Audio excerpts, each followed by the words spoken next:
السلام علیکم ورحمۃ اللہ وبرکاتہ۔ سیرت النبی صلی اللہ علیہ وآلہ وسلم، باب نمبر 2۔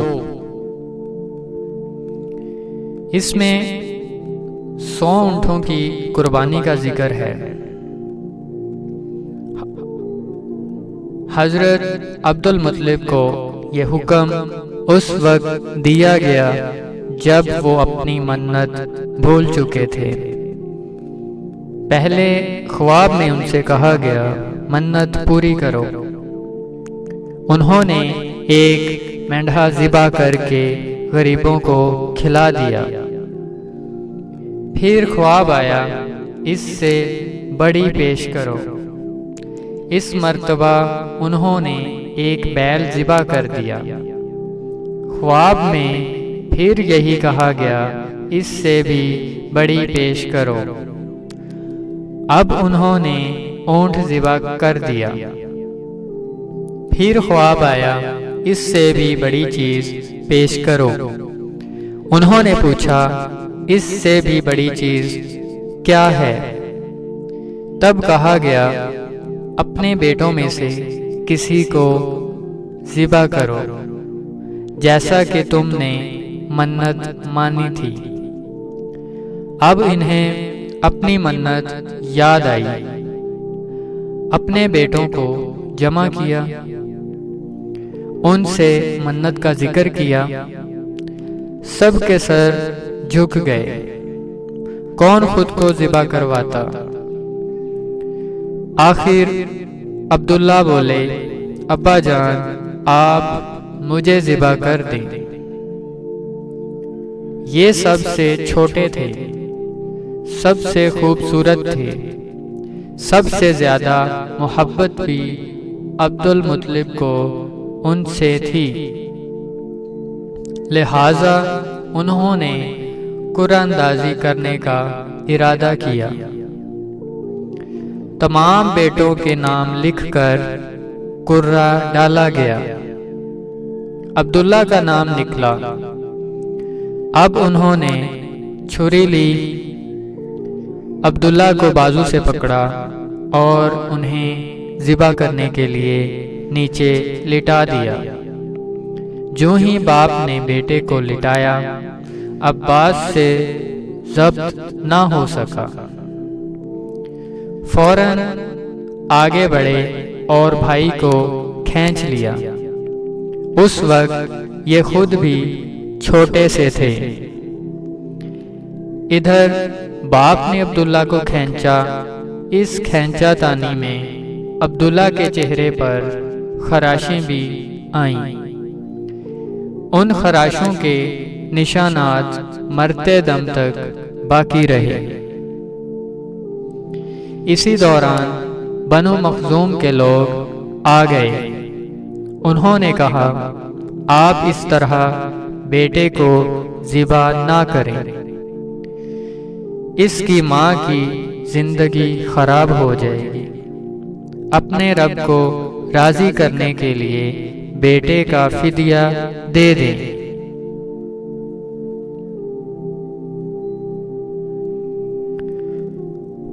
اب سوال یہ تھا کہ فدیہ کیا دیا جائے؟ اس کی ترتیب یہ بتائی گئی کہ کاغذ کے اوپر 10 اونٹ لکھے جائیں، دوسرے پر عبداللہ کا نام لکھا جائے۔ اگر 10 اونٹ والی پرچی نکلے تو 10 اونٹ قربان کر دیے جائیں۔ اگر عبداللہ والی پرچی نکلے تو 10 اونٹ کا اضافہ کر دیا جائے۔ پھر 20 اونٹ والی پرچی اور عبداللہ والی پرچی ڈالی جائے۔ اب اگر 20 اونٹ والی پرچی نکلے تو 20 اونٹ قربان کر دیے جائیں، ورنہ 10 اونٹ اور بڑھا دیے جائیں۔ اس طرح 10-10 کر کے اونٹ بڑھاتے جائیں۔ عبد المطلب نے ایسا ہی کیا۔ 10 اونٹ بڑھاتے چلے گئے۔ ہر بار عبداللہ کا نام نکلتا چلا گیا، یہاں تک اونٹوں کی تعداد 100 تک پہنچ گئی۔ تب کہیں جا کر اونٹوں والی پرچی نکلی۔ اس طرح ان کی جان کے بدلے 100 اونٹ قربان کیے گئے۔ عبد المطلب کو اب پورا اطمینان ہو گیا کہ اللہ تعالیٰ نے عبداللہ کے بدلے 100 اونٹوں کی قربانی منظور کر لی ہے۔ انہوں نے کعبے کے پاس سے 100 اونٹ قربان کیے اور کسی کو کھانے سے نہ روکا۔ سب انسانوں، جانوروں اور پرندوں نے ان کو کھایا۔ امام ظاہری کہتے ہیں کہ عبد المطلب پہلے آدمی ہے جنہوں نے آدمی کی جان کی قیمت 100 اونٹ دینے کا طریقہ شروع کیا۔ اس سے پہلے 10 اونٹ دیے جاتے تھے۔ اس کے بعد یہ طریقہ سارے عرب میں جاری ہو گیا۔ گویا قانون بن گیا کہ آدمی کا فدیہ 100 اونٹ ہیں۔ نبی کریم صلی اللہ علیہ وآلہ وسلم کے سامنے جب یہ ذکر آیا تو آپ نے اس فدیہ کی تصدیق فرمائی، یعنی فرمایا کہ یہ درست ہے، اور اسی بنیاد پر نبی کریم صلی اللہ علیہ وآلہ وسلم فرماتے ہیں، میں 2 ذبح ہونے والوں یعنی حضرت اسماعیل علیہ السلام اور حضرت عبداللہ کی اولاد ہوں۔ حضرت عبداللہ قریش میں سب سے زیادہ حسین تھے۔ ان کا چہرہ روشن ستارہ کی مانند تھا۔ قریش کی بہت سی لڑکیاں ان سے شادی کرنا چاہتی تھیں، مگر حضرت عبداللہ کی حضرت آمنہ سے شادی ہوئی۔ حضرت آمنہ وہب بن عبد مناف بن زہرہ کی بیٹی تھیں۔ شادی کے وقت حضرت عبداللہ کی عمر 18 سال تھی۔ یہ شادی کے لیے اپنے والد کے ساتھ جا رہے تھے۔ راستے میں ایک عورت کعبہ کے پاس بیٹھی نظر آئی۔ یہ عورت ورقہ بن نوفل کی بہن تھی۔ ورقہ بن نوفل قریش کے ایک بڑے عالم تھے۔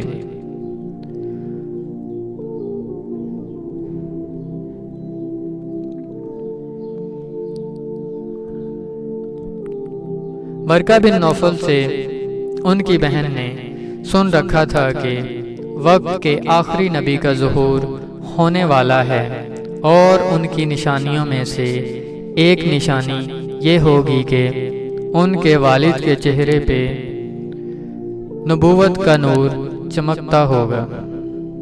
جو ہی اس نے عبداللہ کو دیکھا، فوراً اس کے ذہن میں یہ بات آئی۔ اس نے سوچا ہو نہ ہو یہ وہ شخص ہے جو پیدا ہونے والے نبی کے باپ ہوں گے۔ چنانچہ اس نے کہا، اگر تم مجھ سے شادی کر لو تو میں بدلے میں تمہیں اتنے ہی اونٹ دوں گی جتنے تمہاری جان کے بدلے میں ذبح کیے گئے تھے۔ اس پر انہوں نے جواب دیا، میں اپنے باپ کے ساتھ ہوں، ان کی مرضی کے خلاف کچھ نہیں کر سکتا، نہ ان سے الگ ہو سکتا ہوں، اور میرے والد باعزت آدمی ہیں، اپنی قوم کے سردار ہیں۔ بہرحال ان کی شادی حضرت آمنہ سے ہو گئی۔ آپ قریش کی عورتوں میں نسب اور مقام کے اعتبار سے افضل تھیں۔ حضرت آمنہ حضرت عبداللہ کے گھر آ گئیں۔ آپ فرماتی ہیں، جب میں ماں بننے والی ہوئی تو میرے پاس ایک شخص آیا، یعنی ایک فرشتہ انسانی شکل میں آیا۔ اس وقت میں جاگنے اور سونے کے درمیانی حالت میں تھی۔ عام طور پر اس حالت کو غنودگی کہا جاتا ہے۔ اس نے مجھ سے کہا تمہیں معلوم ہے تم اس امت کی سردار اور نبی کی ماں بننے والی ہو۔ اس کے بعد وہ پھر اس وقت آیا جب نبی صلی اللہ علیہ وآلہ وسلم پیدا ہونے والے تھے۔ اس مرتبہ اس نے کہا، جب تمہارے ہاں پیدائش ہو تو کہنا، میں اس بچے کے لیے اللہ کی پناہ چاہتی ہوں، ہر حسد کرنے والے کے شر اور برائی سے۔ پھر تم اس بچے کا نام محمد رکھنا، کیونکہ ان کا نام توریت میں احمد ہے، اور زمین اور آسمان والے ان کی تعریف کرتے ہیں، جبکہ قرآن میں ان کا نام محمد ہے، اور قرآن ان کی کتاب ہے۔ ایک روایت کے مطابق فرشتے نے ان سے یہ کہا، تم وقت کے سردار کی ماں بننے والی ہو۔ اس بچے کی نشانی یہ ہوگی کہ اس کے ساتھ ایک نور ظاہر ہوگا، جس سے ملک شام اور بصرہ کے محلات بھر جائیں گے۔ جب وہ بچہ پیدا ہو جائے گا تو اس کا نام محمد رکھنا، کیونکہ توریت میں ان کا نام احمد ہے، کہ آسمان اور زمین والے ان کی تعریف کرتے ہیں، اور انجیل میں ان کا نام احمد ہے، کہ آسمان اور زمین والے ان کی تعریف کرتے ہیں، اور قرآن میں ان کا نام محمد ہے۔